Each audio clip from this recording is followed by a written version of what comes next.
চাকরি দেওয়ার নামে টাকা নেওয়া, তাবিজ বিক্রি করে প্রতারণা ও সাংবাদিক পরিচয় ব্যবহার করে ব্ল্যাকমেইলিং এর অভিযোগে জয়দুল হোসেনকে আশাবাড়ী মসজিদ ও মাদ্রাসা কমিটি থেকে বিতাড়িত করা হয়েছে। গত 22 ডিসেম্বর আশাবাড়ী মাদ্রাসা কমিটির বৈঠকে এলাকাবাসী ও সদস্যদের সর্বসম্মত সিদ্ধান্তে তাকে কমিটি থেকে বাদ দেওয়া হয়েছে। সিদ্ধান্ত ঘোষণার পর তিনি ক্ষুব্ধ হয়ে ভাই ও সহযোগীদের নিয়ে কমিটির সদস্যদের ওপর হামলা চালান বলে অভিযোগ। খবর পেয়ে পুলিশ ও স্থানীয় উপপ্রধান এসে পরিস্থিতি নিয়ন্ত্রণে আনেন। এলাকাবাসীর দাবি, এর আগেও পুলিশের চাকরি দেওয়ার নামে 5 যুবকের কাছ থেকে প্রায় 10 লক্ষ টাকা নেওয়ার অভিযোগ তার বিরুদ্ধে মামলা ছিল। সাম্প্রতিক ঘটনার পর আবারও তার ও তার সহযোগীদের বিরুদ্ধে থানায় মামলা দায়ের করা হয়েছে। এরপর তিনি এলাকা ছেড়ে পালিয়ে যান। এছাড়া তার বিরুদ্ধে মাদ্রাসার নামে চাঁদা তুলে আত্মসাৎ, তাবিজ বিক্রি করে টাকা নেওয়া এবং মসজিদের দানের গাড়ি ব্যক্তিগত কাজে ব্যবহারের অভিযোগ রয়েছে। এসব অভিযোগের পর বক্সনগর প্রেস ক্লাবও তাকে সম্পাদক পদ থেকে সরিয়ে দিয়েছে। পুলিশ জানিয়েছে, সব অভিযোগ গুরুত্ব সহকারে তদন্ত করা হচ্ছে। তদন্ত শেষ না হওয়া পর্যন্ত কাউকে দোষী বা নির্দোষ বলা যাবে না। ভিডিও রিপোর্ট, নিউজ তৎকাল 24। ত্রিপুরা পুলিশে ইন্টারভিউ দিয়েছিলাম। ইন্টারভিউ দিয়ে ফিজিক্যালে ভাইবার সবকিছু ঠিকছি। ভাইবার 10 দিন আগে সাংবাদিক জয়দল বক্সনগরে উনি কল দিছিল। আমার একটা নাম্বার আছে, ওদিকে গেছিল, যাই আমার কল দিছে যে এমন তুমি যে ইন্টারভিউ দিছিলা, এটি তো একটা ভালো একটা নিউজ আছে আমার কাছে, এমনি একটা চ্যানেল করতে পারো, তুমি আমাকে দেখা করো। তো এমনি আইসি আমার পরে কইছে 5 লাখ টাকা লাগবে, কনফার্ম 100%, 5 লাখ টাকা লাগবে, দিলে চাকরি দেবো। তারপর 2.5 লাখ টাকা আগে দিছি, কইছে 2.5 লাখ টাকা আগে দিতে লাগবো।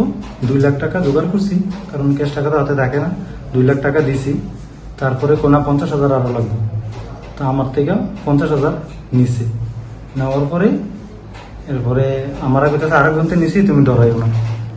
তো ডরাইও না যখন কইছে, তখন আমার একটা ভাই ইনোভেশন করে হের শালাও নাকি বিদেশ থেকে আনছে চাকরি দেবো কইয়া, কিন্তু পরে এখন পর্যন্ত কোনো চাকরি তো নাই, টাকা এখন টাকাও দিতেছে না, চাকরির মেরিট লিস্ট সব কিছু ছেড়ে দিছে, চাকরিও দিতেছে না। এখন টাকা ড্যাম দিচ্ছি কইরা আজকে 3 থেকে 4 মাস হয়ে গেছে, টাকাটা ঘুরাইতেছে, আজকে দেবো কালকে দেবো, এমন কইতাছে। আমার নাম নিজামুদ্দিন, আমি বক্সনগরের ছেলে। তো আমি 2022-এ ত্রিপুরা পুলিশে ইন্টারভিউ দিয়ে রানিংয়ে কোয়ালিফাই হয়েছি। তারপর ভাইভা এক্সাম হয়েছে আমাদের। ভাইভা এক্সামের পরে আমাদের সাথে জয়দল সাংবাদিকের দেখা হয়। উনি আমাদের সাথে বলেছেন যে আমার খুব একটা ভালো আমাদের সাথে একটা সম্পর্ক আছে, তুমি যদি চাকরি কনফার্ম করতে চাও তাহলে আমার সাথে যোগাযোগ করো, তাহলে আমি চাকরির ব্যবস্থা করে দেবো। তারপরে আমরা গেলাম, যাওয়ার পরে কিছু 5 লাখ টাকা টোটাল কন্ট্যাক্ট হবে। এখন অ্যাডভান্স 2 লাখ টাকা দিতে লাগবে।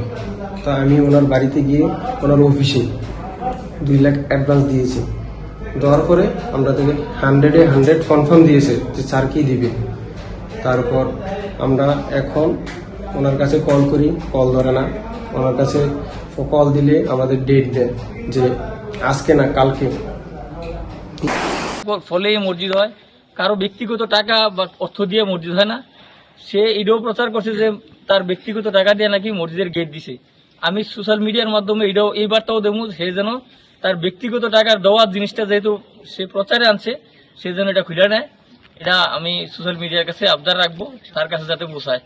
এটা খুলে নেয়। আমরা ব্যক্তিগত কারো টাকা দিয়া মসজিদের কোনো স্থাবর সম্পদ রাখতে আমরা রাজি না, এলাকাবাসীর পক্ষ থেকে এবং মসজিদ কমিটির পক্ষ থেকে। মসজিদে সবাই দান করছে, কেউ ফিলার দান করছে, কেউ জায়গা দিছে, কেউ টাইলস দান করছে। সবাই যদি আমারটি আমি নেমগা আমি দিছি, তাহলে এটা এতে সমাজ চলতো না। ব্যক্তিগত কারো সম্পদ দিয়া আমরা মসজিদের রাখতাম না। যদি সবাই সার্বিক দান করে, ফিসাবিলিয়ার দান করে, তাইলে আমরা এইটা একা দিয়ে কাজ করাম। আর যেহেতু সে কইছে তার ব্যক্তিগত টাকা দিয়ে করছে, এটা যাতে খুলে নেয়। 1 সপ্তাহের মধ্যে বা 15 দিনের মধ্যে যাতে খুলে নেয়, এটা সোশ্যাল মিডিয়ার মাধ্যমে আমি বার্তাটা দিলাম। আপনারা দেখছেন নিউজ তৎকাল 24।